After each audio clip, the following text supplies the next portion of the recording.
Nancy Pfotenhauer is a senior policy advisor and spokesperson for John McCain. Nancy, welcome back. That was a pretty funny line.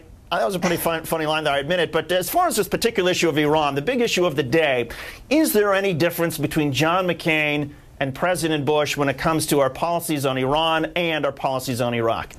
Well, I think that clearly there are differences in our policies in Iraq. I mean, as you're aware, David, that particularly when in the first 3 years of the war, Senator I'm McCain sorry, Nancy, I misspoke then. I meant okay. Going forward from this point on, looking ahead, well, is there any difference in our policies? Well, I know Senator McCain believes that the surge is working and it wants to follow the lead of General Petraeus. I can't speak for President Bush, but Senator McCain's been pretty clear that he believes the surge is working. And in fact, in his speech earlier this week has mentioned that he thinks we'll make so much progress that we'll be able to dramatically reduce troop levels in Iraq by 2013.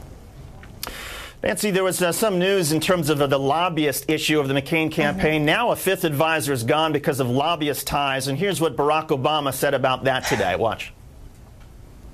The fact is, John McCain's campaign is being run by Washington lobbyists and paid for with their money.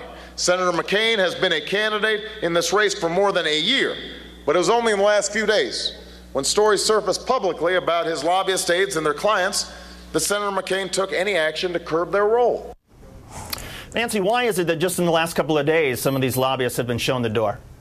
Well, you know, I think it's fascinating to me, and I'm sorry not to answer you directly, David, I'll get to it, but it's fascinating to me that Senator Obama's getting away with this. He hasn't even released his list of advisors. It's a total double standard, even though he admits that he's got paid lobbyists, you know, on the rolls, if you will, and we know he's got some problems, because I can name at least one, Greg Craig, who's a partner at Williams & Connolly, who is a senior foreign policy advisor, who has pledged to raise hundreds of thousands of dollars for him, at the same time that he's representing clients like the president. Fair enough. I promise the next time we have an Obama surrogate, I'll ask about Greg Craig and I'll ask why they haven't released their listing. But back to the issue of why is it that just in the last couple of days that John McCain has decided only now is the time to start taking care of the lobbyist problems that he sees?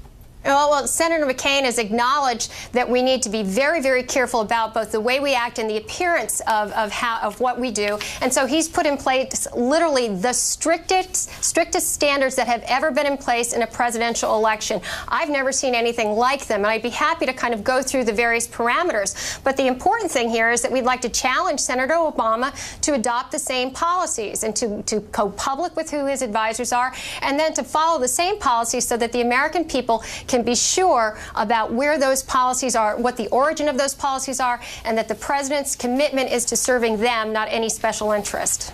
Nancy, speaking of public policy and going public, is there any backing down from the McCain campaign as far as not releasing the McCain family tax returns, specifically Cindy McCain's tax returns?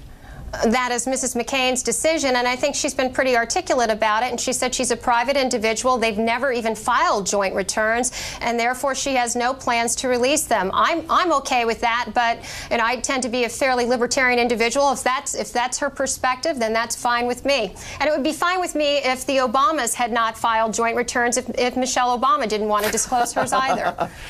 That's pretty creative, considering that they've already released their returns. In any case, no, I'm just saying that, you know, you asking me personally, and I have no problem if it's her individual return. If she decides not to disclose it, that's Republican or Democrat. All right, Nancy Pfotenhauer, spokesperson for the McCain campaign. Nancy, thanks again for coming back. We appreciate it. Thanks, David. Up next, Hardball with Chris Matthews. We'll have